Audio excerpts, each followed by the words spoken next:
Hi everyone, my name is Brittany Harmon. I live in Indiana and I am a registered behavior technician at a clinic near my home.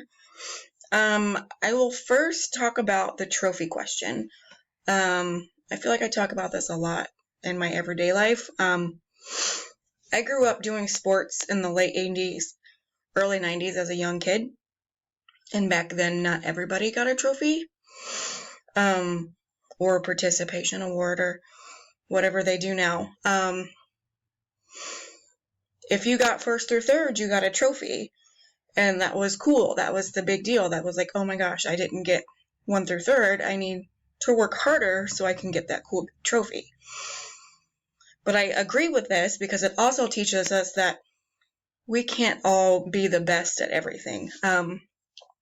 We need to work hard to achieve success, and that it is okay to lose. Because in life, when we get older as an adult, we may not always get what we want, and we may lose, and we may not be the best, and we need to be okay with that, and we need to learn how to still be positive and cheer on others that did win and encourage them, and then that'll give us the motivation to become better. And then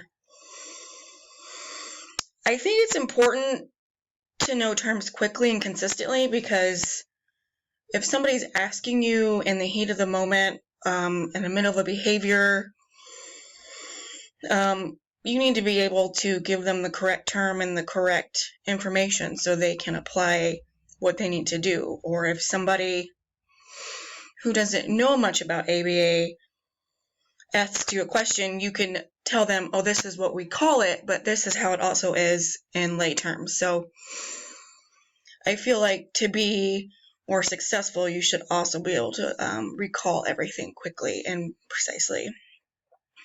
And the one thing I'm interested in learning is more about the respondent and operant principles and procedures. And I'm also really interested in using the CyberRat interactive module. I think that's going to be really cool.